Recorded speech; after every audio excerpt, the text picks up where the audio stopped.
കുറച്ചു നാളുകളായി north Indian സിനിമകൾക്ക് പൊതുവെ കണ്ടകശനി തന്നെയാണ്.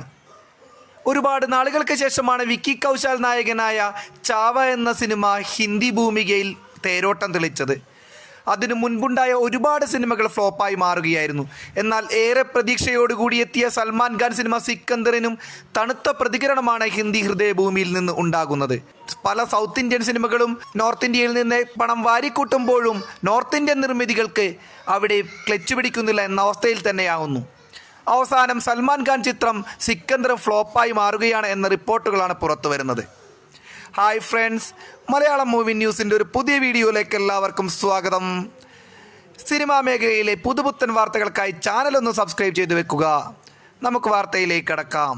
സൽമാൻ ഖാൻ ചിത്രം സിക്കന്ദറിൻ്റെ തിയേറ്ററുകൾ മുഴുവൻ എമ്പുരാൻ പിടിച്ചെടുത്തു എന്ന റിപ്പോർട്ടുകളാണ് മുന്നോട്ട് വരുന്നത്. സൽമാൻ ഖാൻ ചിത്രം സിക്കന്ദറിന് മികച്ച പ്രതികരണമല്ല പ്രേക്ഷകർക്കിടയിൽ ഉണ്ടാകുന്നത് എന്നാണ് ഇതിന് കാരണം. AR മുരുകദോസിന്റെ സംവിധാനത്തിൽ ഈദ് റിലീസായെത്തിയ സൽമാൻ ഖാൻ ചിത്രമാണ് സിക്കന്ദർ. റിലീസിന് മുമ്പ് തന്നെ വലിയ ചർച്ചാ വിഷയമായ ചിത്രത്തെ ഏറെ പ്രതീക്ഷയോടെയാണ് സിനിമാ ലോകം കാത്തിരുന്നത്. ആദ്യ ദിവസം ആഗോളതലത്തിൽ 54 കോടി രൂപ വരുമാനം നേടിയെങ്കിലും മോശം പ്രതികരണങ്ങളെ തുടർന്ന് രണ്ടാം ദിവസം ചിത്രത്തിന് മിക്കയിടങ്ങളിലും ആളില്ലാത്തതിനാൽ ഷോ റദ്ദാക്കുകയാണ് എന്ന റിപ്പോർട്ടുകളാണ് പുറത്തു വരുന്നത്. സിക്കന്ദറിന്റെ ഷോ പലയിടങ്ങളിലും റദ്ദാക്കിയ വിവരം പ്രശസ്ത സിനിമാ നിരൂപകരനും മാധ്യമപ്രവർത്തകനുമായ അമോദ് മെഹ്റ സാമൂഹ്യ മാധ്യമങ്ങളിലൂടെ അറിയിക്കുകയുണ്ടായി. PVR ഐക്കൺ ഇൻഫിനിറ്റി അന്തേരിയിൽ മുൻകൂർ ബുക്കിംഗിൽ ടിക്കറ്റുകൾ വിറ്റുപോയില്ല. സാധാരണ ഇങ്ങനെ സംഭവിക്കാറില്ല സൽമാൻ ഖാൻ സിനിമകൾക്ക്. അതേസമയം മോഹൻലാലിനെ നായകനാക്കി പൃഥ്വിരാജ് സംവിധാനം ചെയ്ത എമ്പുരാൻ ദേശീയ തലത്തിൽ തന്നെ റെക്കോർഡുകളുടെ പേരിൽ വലിയ ചർച്ചയായി മാറിയിരിക്കുകയാണ്. ആദ്യ ദിവസം തന്നെ ലോകത്തൊന്നാകെ 67 കോടി രൂപയാണ് സിനിമ നേടിയത്. ഇന്ത്യയിൽ ഇക്കൊല്ലം ഒരു ദിവസത്തെ ഏറ്റവും വലിയ ഓപ്പണിംഗ് നേടുന്ന സിനിമയായി എമ്പുരാൻ റെക്കോർഡിട്ടിരുന്നു. ആദ്യമായാണ് ഒരു മലയാള സിനിമ ഈ നേട്ടത്തിലെത്തുന്നത്.